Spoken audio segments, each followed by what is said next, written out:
آپ اس کو گفتگو بھی ہوئی جج صاحب سے بعد میں، آپ بیٹھے ہوئے تھے، انہوں نے پھر آپ سے پوچھا کہ آپ کس لیے بیٹھے ہیں، یا وہ کیا گفتگو ہوئی؟ وہ یہ تھا کہ میں نے کہا جی میں آپ کو یہ بتانا بھول گیا کہ آج 12 بجے ہمیں طلب کیا ہوا ہے، تو اس لیے مہربانی کیجئے گا کہ آپ اس کو انجنکٹ کر دیں، اس کو جو ہے سسپینڈ کر دیں، تاکہ ایک پرائم منسٹر، سابقہ پرائم منسٹر،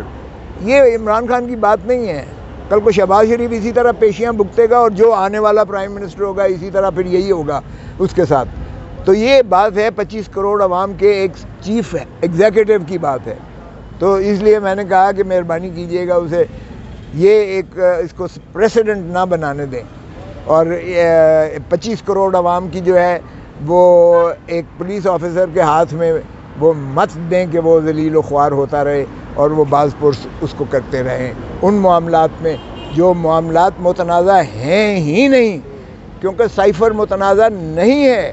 سائفر کی تصدیق این سی سی کر چکی، ایک دفعہ نہیں 2 مرتبہ کر چکی، اور blatant interference into the affairs of Pakistan, یہ الفاظ تھے. اس کے بعد کمیونیکے جو این سی سی کا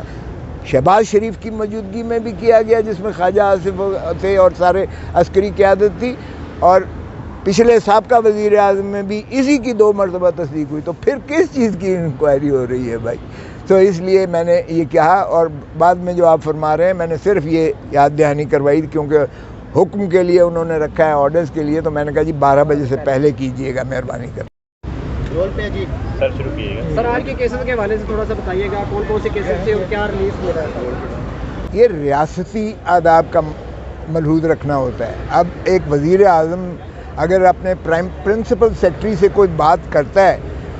اور وہ اگر اس میں بھی ٹیپنگ ہوتی ہے،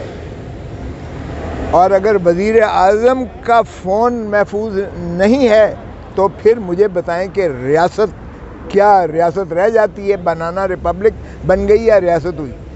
یہ عام آدمی، اور میں نے ہنس کے کہا جی مجھے تو اپنے فون پہ بھی جو ہے میں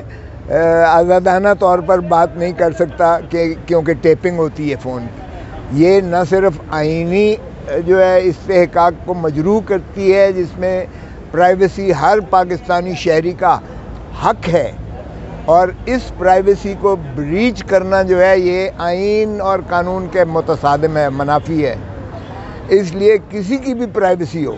اور پرائم منسٹر ہاؤس تو ریاست کا جو ہے یہ ایک علامت ہے، highest office of the 25 crore عوام کا سب سے زیادہ ہائیسٹ آفس چیف ایگزیکٹو کا پرائم منسٹر ہوتا ہے. اگر پرائم منسٹر اپنا گھر کا بھی اس کی حفاظت نہیں کر سکتی یہ ریاست، تو پھر مجھے بتائیں کیا مذاق ہے؟ اور یہ جرم ہے، یعنی ٹیپ کرنا، کسی کی آواز کو ٹیپ کرنا، آڈیو ٹیپنگ کرنا، یہ فون ٹیپنگ کرنا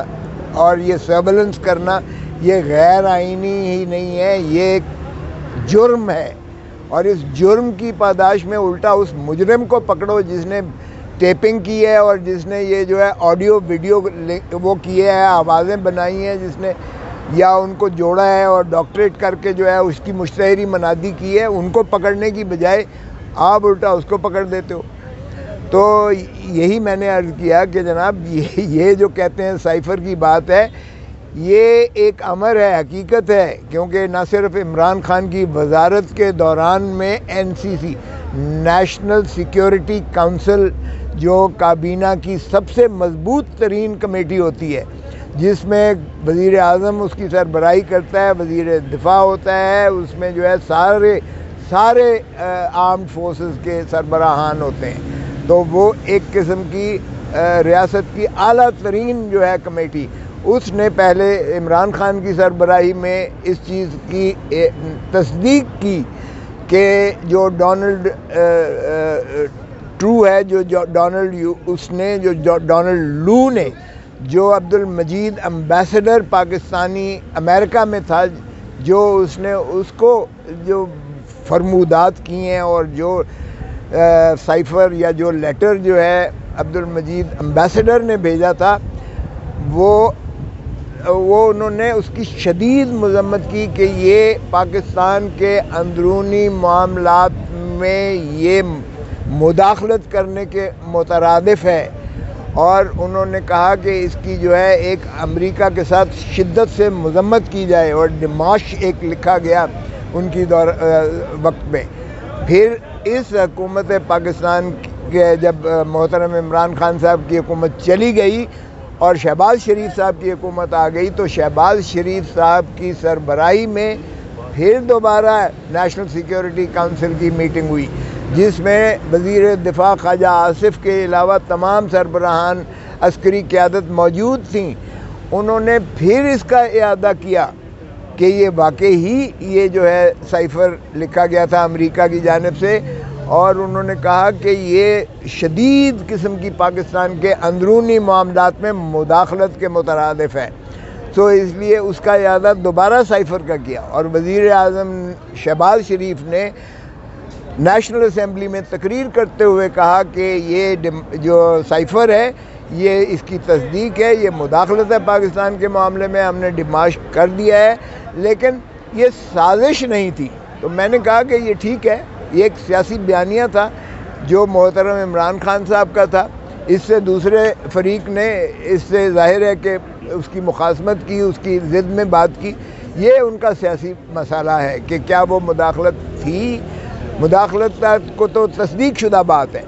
کہ کیا وہ سازش تھی حکومت کو گرانے کی، اس کی حد تک جو ہے عمران خان کا موقف اور شہباز شریف یا پی ڈی ایم کا موقف مختلف ہے، اور ہو سکتا ہے ٹھیک ہے یہ سیاسی ہے، لیکن جو سائفر کی اب ایف آئی اے کو حکم دیا گیا ہے، وہ بھائی کس چیز کی؟ سائفر کی تو تصدیق ہو چکی، نہ صرف عمران خان کی کابینہ نے کی، شہباز شریف کی اپنی کابینہ نے اور این سی سی نیشنل سیکیورٹی کونسل نے کر دی، ساری تصدیق کر دی۔ اور میں نے کہا کہ وزیر اعظم آتے جاتے رہتے ہیں، لیکن خدا را وزیر اعظم آفس کو اتنا ایکسپوز مت کرو کہ وزیر اعظم جو سبکدوش ہونے کے بعد وہ جو ہے ایف آئی اے کی یا پولیس کی یا جو ہے لا انفورسنگ ایجنسیز کی وہ پیشیاں بھگتتا رہے، اس لیے کہ کار سرکار کی فرائض منصبی کے دورانیے میں اس نے جو عوامل یا کام کیے ہیں اس کے لیے وہ جواب دے۔ پارلیمنٹ کو تو ہو سکتا ہے، وہ 25 کروڑ عوام کو تو ہو سکتا ہے، لیکن اس کی تذلیل اور رسوائی اس انداز سے نہ کی جائے کہ وہ پولیس اور ایف آئی اے کی جو ہے وہ پیشیاں بھگتتا جائے۔ تو اس لیے میں نے کہا کہ ہم نے ہائی کورٹ میں، لاہور ہائی کورٹ میں یہ نالش کی تھی، لاہور ہائی کورٹ نے نوٹس کو معطل کر دیا تھا اور انہوں نے کہا کہ کوئی اور کارروائی اس معاملے میں نہیں ہوگی، لیکن انہوں نے سرکار نے یک طرفہ وہاں ویکیشن آف اسٹے کر کے وہ آرڈر اس بنا پر ویکیٹ کروا لیا کہ یہ چونکہ جو نوٹس ایشو ہوا ہے یہ اسلام آباد میں ہوا ہے، ایف آئی اے کی ٹیم اسلام آباد میں انکوائری کر رہی ہے اور عمران خان صاحب کا بنی گالہ میں گھر ہے، اس لیے یہ لاہور ہائی کورٹ کو اختیار سماعت نہیں ہے۔ اس بنا پر انہوں نے یہ ہماری عدم حاضری میں، غیر موجودگی میں ٹیریٹوریل جورسڈکشن پر اس کو جو ہے وہ ریکال کیا تھا۔ تو وہی آرڈر میں نے ساتھ لگایا اور میں نے اسی حکم کی بحالی کی استدعا کی، کیونکہ وہ حکم کو یعنی ریکال کرنے کے بعد فوراً انہوں نے ایک نیا نوٹس ایشو کر دیا اور آج 12 بجے کے لیے ایف آئی اے نے طلب کیا ہوا ہے۔